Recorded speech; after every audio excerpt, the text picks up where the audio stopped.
बिस्मिल्लाहिर्रहमानिर्रहीम अल्लाहुम्मा सल्ली अला मुहम्मद व अला आलि मुहम्मद व बारिक वसल्लम। जी नाज़रीन कराम, अस्सलामु अलैकुम व रहमतुल्लाहि व बरकातुहू। आज बात करते हैं शबे बरात के मौजू पर। शबे बरात वो रात है कि जिसको लैलतुल रहमत और लैलतुल मुबारक भी कहते हैं, यानी बरकतों और रहमतों वाली रात। इस रात के अंदर ज्यादा से ज्यादा इबादत करनी चाहिए और खासकर इस रात के अंदर नमाज तस्बीह का एहतमाम करना चाहिए, यानी नमाज तस्बीह को पढ़ना चाहिए। इसकी बहुत ज्यादा फजीलतें और बरकतें हैं। तो सुनिए, आका अलैहिस्सलाम ने अपने चचा हजरत अब्बास को फरमाया कि हो सके तो रोजाना इसको अदा करो। अगर रोजाना अदा ना हो सके तो हर जुमा अदा करो। अगर हर जुमा भी अदा ना हो सके तो साल में एक मर्तबा, और अगर साल में भी अदा ना हो सके तो फिर जिंदगी में एक मर्तबा इसको जरूर पढ़े।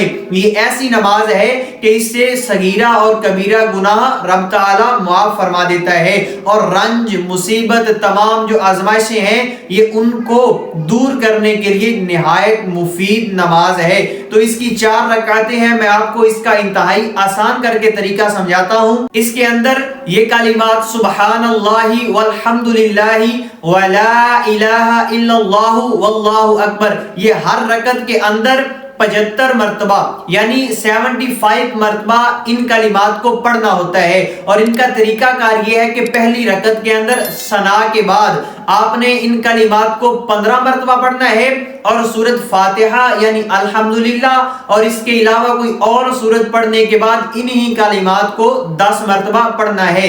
यानी सूरह फातिहा पढ़ने से पहले 15 मरतबा, और सूरत फातिहा और इसके अलावा कोई और सूरत पढ़ने के बाद 10 मरतबा। अब जब इसके बाद रुकू किया जाएगा तो रुकू की तस्बीह यानी सुबहान रब्बियल अज़ीम पढ़ने के बाद फिर इन कलिमात को 10 मरतबा पढ़ेंगे, और जब रुकू से खड़े होंगे तो उस वक्त फिर 10 मरतबा इन कलिमात को पढ़ेंगे। यानी जब रुकू से खड़े होंगे रब्बाना लकल हम्द कहकर इन कलिमात को 10 मरतबा पढ़ेंगे, और दोनों सजदों के अंदर भी इन कलिमात को 10-10 मरतबा पढ़ना है, और दोनों सजदों के दरमियान जो थोड़ी देर बैठा जाता है उनके अंदर भी इन कलिमात को 10 मरतबा पढ़ना है। अब जब आप इनको पढ़ लेंगे तो एक रकत में ये 75 मरतबा हो जाएंगे, और इसी तरह हर रकत के अंदर आपने ये 75 मरतबा ही पढ़ना है। अब इसको याद रखने का जो आसान तरीका है वो ये है कि हर रकत में सूरह फातिहा से पहले 15 मरतबा, और सूरह फातिहा और इसके अलावा कोई और सूरत पढ़ने के बाद 10 मरतबा। जब रुकू में जाना है तो सुबहान रब्बियल अज़ीम के बाद 10 मरतबा। जब रुकू से खड़े होना है तो रब्बाना लकल हम्द के बाद 10 मरतबा। जब पहले सजदे में जाना है तो सुबहान रब्बियल आला के बाद 10 मरतबा। जब पहले सजदे से सर उठाना है और थोड़ी देर बैठना है फिर 10 मरतबा। फिर जब दूसरे सजदे में जाएंगे उस वक्त फिर 10 मरतबा।